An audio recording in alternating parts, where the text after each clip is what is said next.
What's up, FC? Welcome to FC Midweek. This week, we're talking about Ethiopia.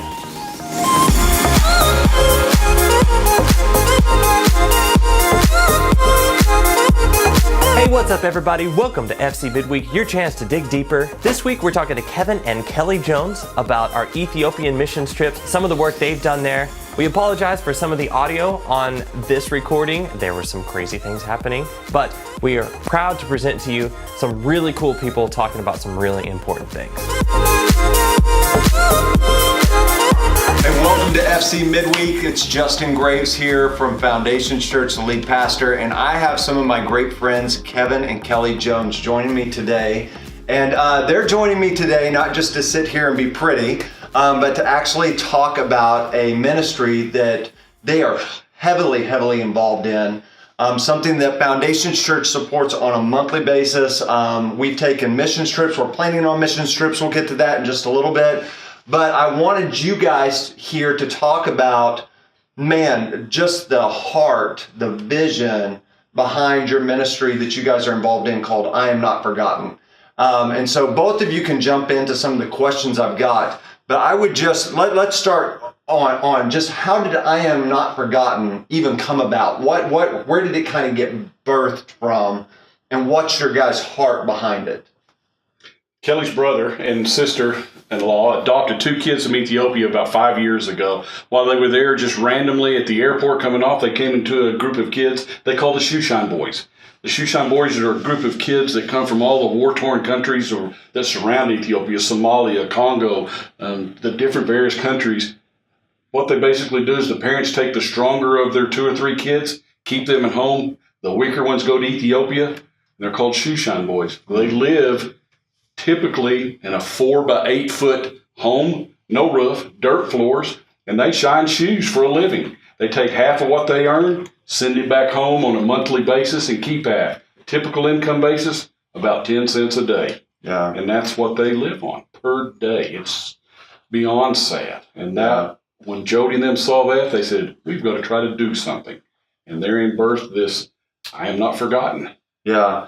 And I Am Not Forgotten, and Kellye, you can kind of hit on this a little bit. It's grown from just reaching these boys to so much more now that is involved in that. So kind of, how did that come? What else is involved besides just the 2 boys' homes that you guys have all these shoeshine, that you've literally rescued these boys from the street? Many times they're getting bullied. They're getting robbed by the older boys. Yeah. That you've really kind of adopted them, but it's actually even grown from there. You've got 2 amazing homes that you guys are raising up boys. They're getting fed, they've got shelter, they've got clothes, they're getting an education to help enable them to get a better life. But it really has started growing from there. So kind of what's going on now? What's kind of the latest things happening that I'm Not Forgotten?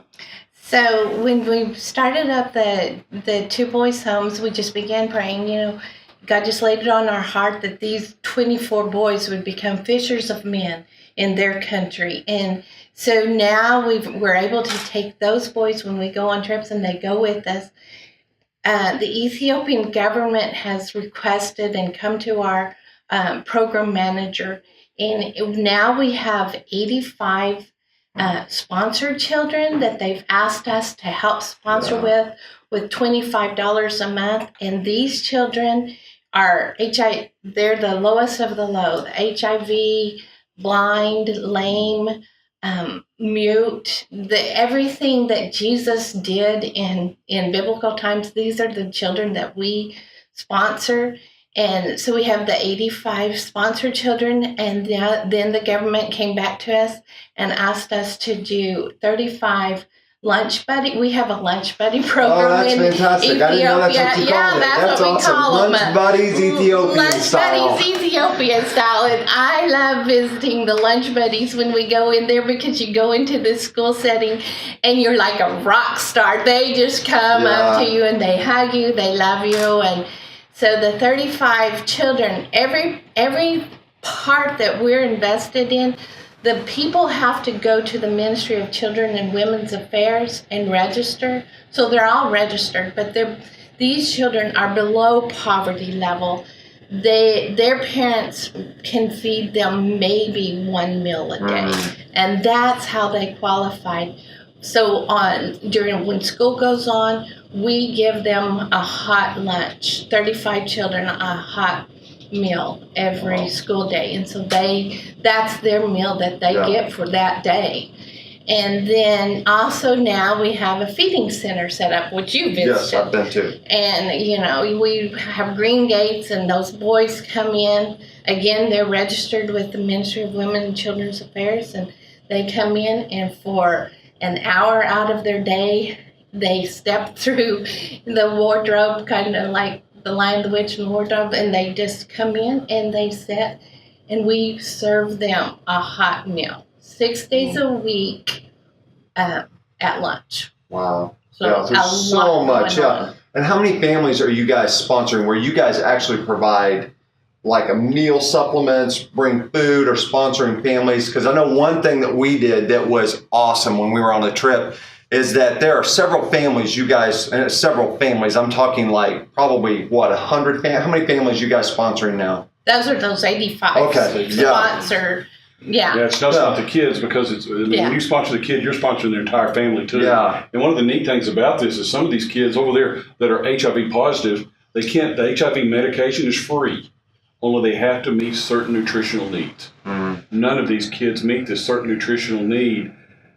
God have allowed us to envision this need. We saw this need, and by giving them this nutrition, this food that we give them every month, now these kids are getting the HIV medicine. We have a couple of girls who are HIV positive, don't have it anymore. Yeah. Because God said, hey, here's a need. Provide for that need, and I'll do the rest. It's been just mind-boggling. Yeah, I know on our trip, we were just talking about it even before we started shooting. That was my favorite part, is getting to walk in, and I mean, they don't know me, I don't know them, and they're just so thankful that you come to see them. Yes. And they prepared coffee, they prepared popcorn. One of them prepared like pasta and spaghetti, and I'm like, you've got nothing, and yet you're giving us everything. And it is an amazing thing that you guys are doing. One of the stories that really captivated me that I would love for you to share is I think it's Asha Gray, right? His dad and everything. Tell, just so people kind of understand what is happening. And it doesn't just start with one kid, but the effect it has on a whole family. Kind of tell Asha Gray's story a little bit. Asha Gray is coming in September with Fish. Okay, awesome. So you'll meet Asha Gray. And Asha Gray's dad passed away in the springtime, but Asha Gray came to us. He lived on the dump and just made a living and burrowed into the dump, and you saw the dump site. And so Asha Gray came to us, and now he is... he has his own family, and he took such great care of his precious little daddy. His daddy was blind and became blind through skirmishes at the dump. And it was a hard life, and Asha Gray lived that hard life, but he came to us, and now he's a daddy to little Judah, and he's learning how to become a godly husband and daddy, and he still works for I'm Not Forgotten. Yeah, I mean, just complete total life change. His family's, I mean, the whole dynamic for his parents and everything was a total, complete life change. I remember going to their house, and his dad wanted to meet me. Kellye didn't warn me, and I go back there, and he's in his, like cot, and he grabs my face like this and just starts kissing me all over, like on the lips, and I'm like, no. It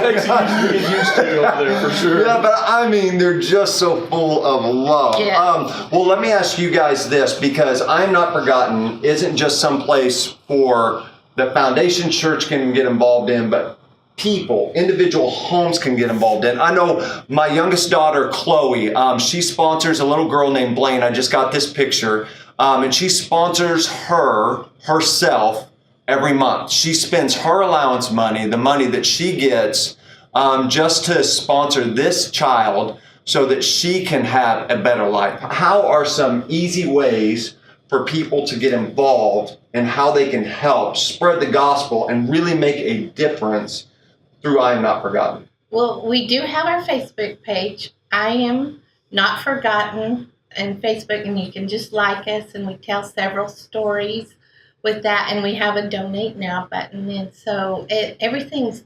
$30 to sponsor. You can either sponsor one of our sponsored children, a lunch buddy, feeding center boy, or you could help with the expenses for the home. Okay, and to let everybody know just a little bit too about the way we set things up. 100% of every single dollar spent goes to I Am Not Forgotten. We take no administration fees, no overhead fees, no cost fees, nothing associated with that. That was something that laid on our entire board's heart when we started this thing, that we wanted every dollar raised to be spent over there, and it is. It's for the bang for your buck. I don't know that there's a better place where you can get it for what we're doing over there. And I promise you, you don't realize what $30 a month means to a family who has nothing.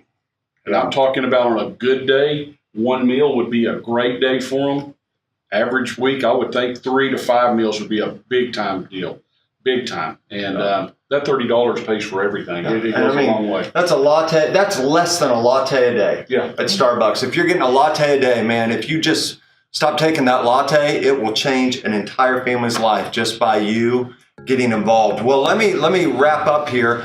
If we're actually going to Ethiopia on a missions trip as Foundations Church with Kelly and Kevin, and if you are interested, our meeting date is August 13th after the second service on Sunday on August 13th. I know that was a little confusing. And our trip dates are actually March 16th through the 23rd. That is spring break of 2018, March 16th through the 23rd. It is an incredible trip. I hope that you can make it to that meeting if you're interested in going. But if nothing else, man, let's get involved in advancing God's kingdom to the ends of the earth and making Jesus famous. Kevin and Kelly, thank you so much. And we hope we see you this Sunday at 9 or 10:45 at Foundations Church.